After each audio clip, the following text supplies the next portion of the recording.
Miss South Africa. Hello, ma'am. Yes, I hope you're enjoying. I really am. Are you? Yes, yes.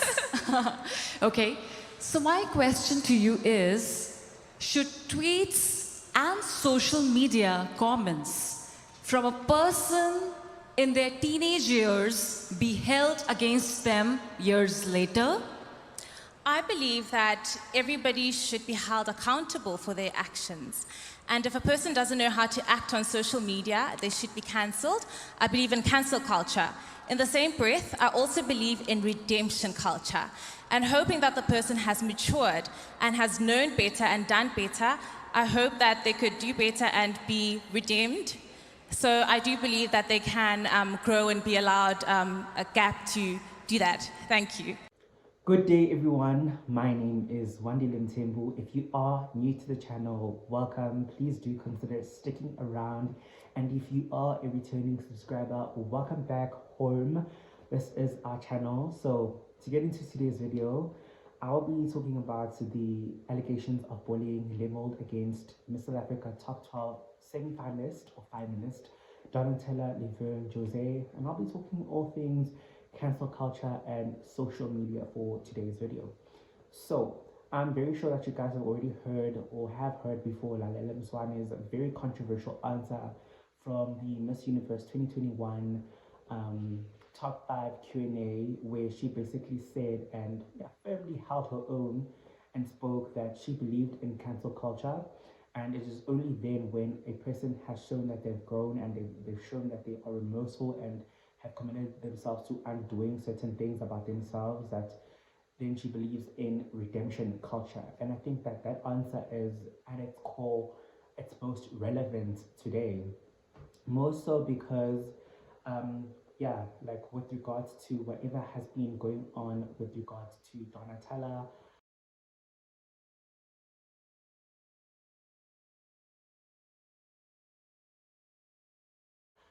there has been a lot of conversation happening on social media where people had honestly been calling that she be withdrew from the competition, which is something that I want you guys to tell me how you feel about. Do you honestly believe that at this point Miss South Africa should ask Donatella to withdraw from competition, or do you think that they should be withdrawing her from competition? Okay, so News 24 released a media statement or a media article where the headline was basically saying that Miss SA has no comment to make on bullying accusations against a contestant, which for me at the current moment is very valid because it's not necessarily the issue to deal with head on. It has everything to do with a contestant that they are associated with. In this case, I feel like they can't be seen to be protecting her because that will adamantly send out a message saying that they support bullying. But at the same time, it's not like they can let her go because, or say anything against her because these are only leveled accusations. There is no concrete evidence concretely saying that she did A, B, C, Z. You know what I mean? Like, it's different. Perhaps if physical assault was involved, and there was a police document saying that this person assaulted so and so in 2015, only then I feel like they would have the pressure to ask her to withdraw, or they themselves have the power to withdraw her from competition. At this point, I completely understand their silence. Okay, so that's basically what I mean. Also, at the end of the day, they do have a brand to protect, so yeah, like let's be easy on them. Okay, so this article reads and says that the Miss South Africa organization and its CEO Stephanie Veal say they have no comment to make about the bullying accusations against one of their top 12 finalists, Laverne Donatella Jose.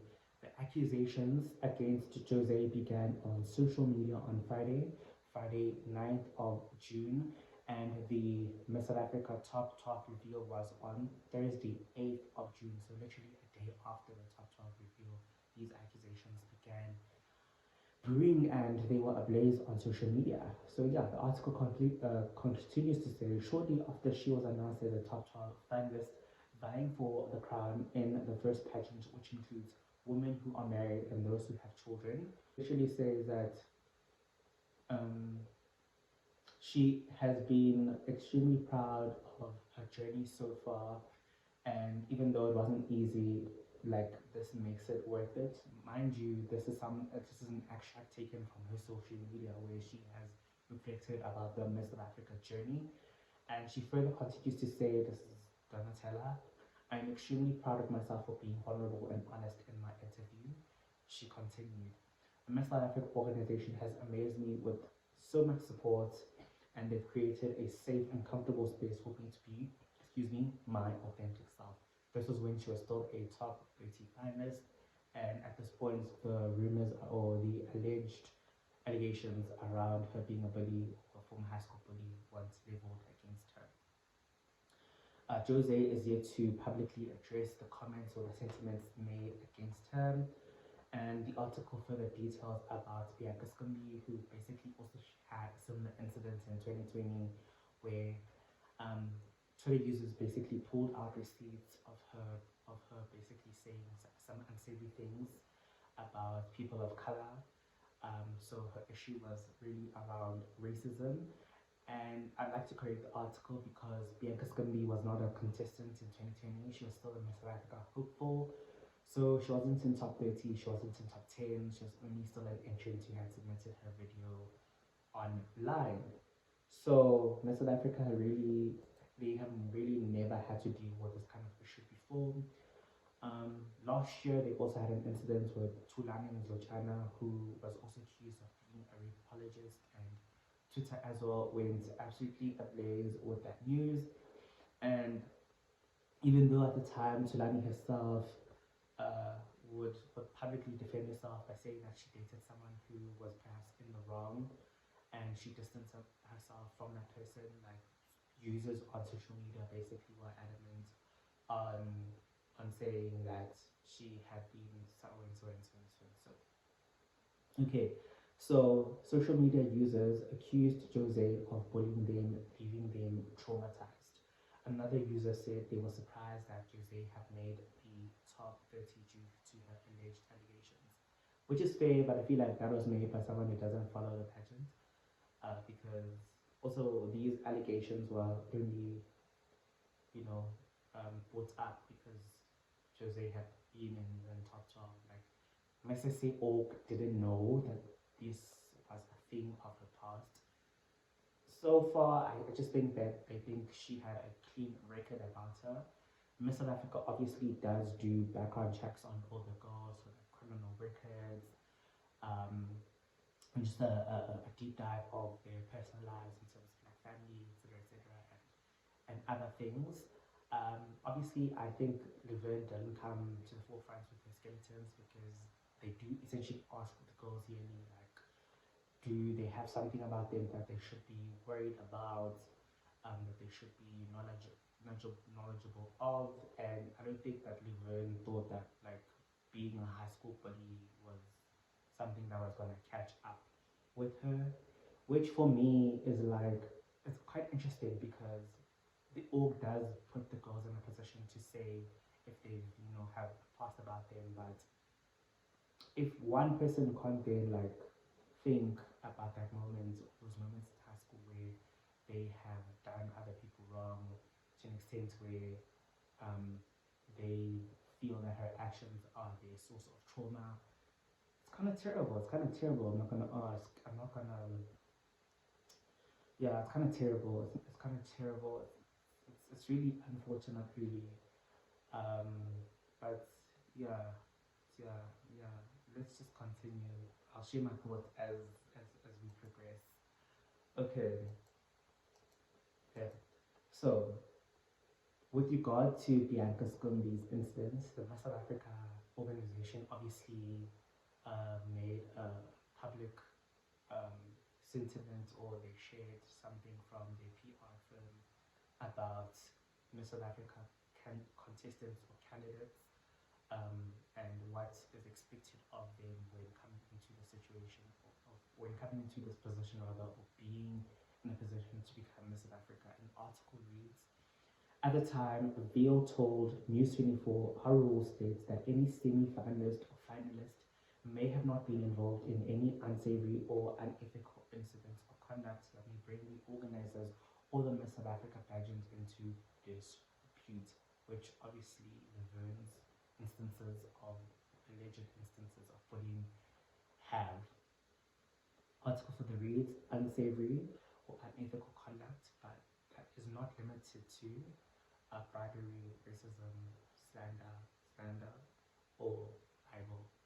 So it's quite interesting that the Miss South Africa finds themselves in this pickle because, yeah, I think that they also just didn't anticipate that something of this magnitude would be associated with one of their top 12 finalists because they do have a rating process, as mentioned, in place. And it's really ultimately the first time that they've had a finalist be called out by the public to have them withdraw from the competition or have them eliminated from the competition. Last year with Tulani was in the top 30. She obviously didn't make top 10. I do think that she would have been top 10 if it wasn't for what was leveled against her. She didn't continue and progress in the competition. Also, the organization didn't release a statement with regard to her. They just went on quietly because, again, they have a brand and they have brand values that they need to adhere to. Now, with Laverne, I completely foresee them also being silent about this because it's not like they can issue party statements because that statement may as well contribute to negative perception or further perceptions around Laverne, which may have negative consequences on their personal well-being. So it's something that I feel like they won't be doing, but at the same time, it's something that I feel like Laverne is probably the first person to have a moment of redemption or find basically a middle ground where she apologizes to people and actually speak up about what has been leveled against her. At the same time, I don't see the Miss South Africa organization withdrawing her or asking her to leave the competition because Laverne, I guess at the moment, is binded to a Miss South Africa top 12 contract. So that contract basically, like Laverne can use that contract, to sue the org should they dismiss her unfairly, like any other job institution would. Especially because it's all that is being said on social media is alleged and there's no concrete proof as spoken of in the earlier instance. And Mrs. A adhering to the pressure of the crowd or basically having them that pressure to basically fold and exit out, it's been really just it's quite a difficult position for them to be in. So I don't see them making it a thing that they just take her out and replace her with somebody else, etc.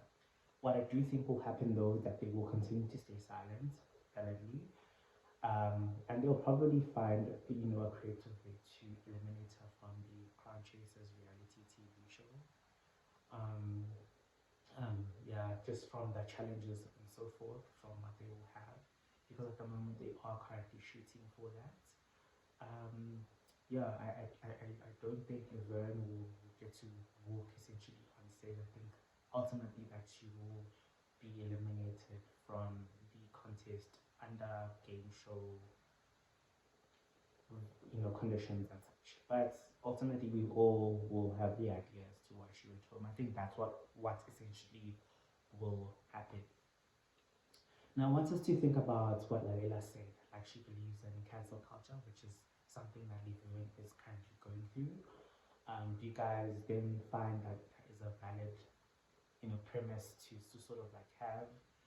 Do you think cancel culture is something that should be relevant and should be made a social stronghold where it's completely normalized?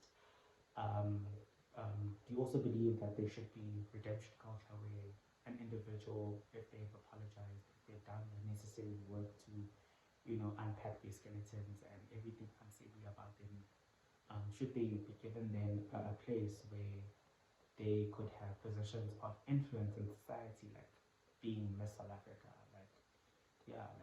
Obviously if Laverne were to apologize to the victims, like do you guys think then society or social media users around the country should normalize redemption. Granted that bullying is such a completely different and more nuanced thing. A lot of the people are operating from a source of trauma because they feel things so deeply from their childhood experiences and from the experiences of Laverne from high school. So it's quite understandable why they feel so uproared and like completely outraged at the fact that she's a top finalist. Yo, guys, it's quite an interesting way of gauging things because my empathy at the moment really feels bad for her, but at the same time, I'm like, you've really dug yourself into this hole, my girl. So you have to face the music. That's how I essentially feel. Like it's just a double barrel. Like I feel sorry for you that you are going through this, but I also feel that your victims, whatever they're saying, is completely valid because like hurt people still hurt, and yeah, it's just a lot. It's a lot to essentially deal with. So yeah, guys, as I was saying, like, let me know what are your thoughts on redemption culture, letting people stay on maybe a program because they've shown that they've grown as a person, that they've changed, etc. What do you think Miss South Africa should do? Do you think that they should ask her to leave the competition? Do you think that they should eliminate her? Do you think that she should be given a chance to walk on stage and complete freely like any of the other top 12 ladies would? Like, what do you guys think? Yeah, that's all from me from today. Oh. Before I close it, something interesting from social media again. Social media has basically, one of the users on Twitter was basically like, should we basically hold people accountable for their past actions even though that they've changed? And I thought this was very valid of that person to ask because, yeah, essentially it is a strong talking point for this kind of moment. And yeah, with things like bullying and things with like traumatic experiences, I think it's very hard to gauge. It's hard to gauge this type of thing. So I think I've already attached it. So let me know what you guys think about that talking point. Do you think people should be forgiven and that we should all move on? Do you think that Laverne, for example, should be held accountable for what she's done? At this point, her brand has already been tarnished by bullying, right? So I don't foresee her making it into a top 5. I don't foresee her continuing further in the journey. I do think that they will eliminate her, which is quite unfortunate, but I guess it's part of facing the music. Yeah, I think this is also just goes to show to future aspirants or hopefuls of Miss South Africa that you should really invest in being a nice person, a really genuine person. And if you have skeletons about you, I think then this is also just the best time to possibly apologize to people that you may have hurt or have indirectly hurt and you weren't aware of at the time. Miss South Africa, of course, isn't perfect, so I don't think that she should be made to be the standard of perfection when it comes to treating people or how she is modeled within this country because we as people are essentially flawed. We are all full of flaws. So I don't know. I think that's food for thought. Something that we should all be thinking about. Yeah, at this point, you guys, I'm gonna wrap up this video. I love you all, and yeah, please do like this video, share your thoughts, and share this video with everyone who possibly would be interested in watching. I'll see you again next time, and I talk everything Miss South Africa. Bye.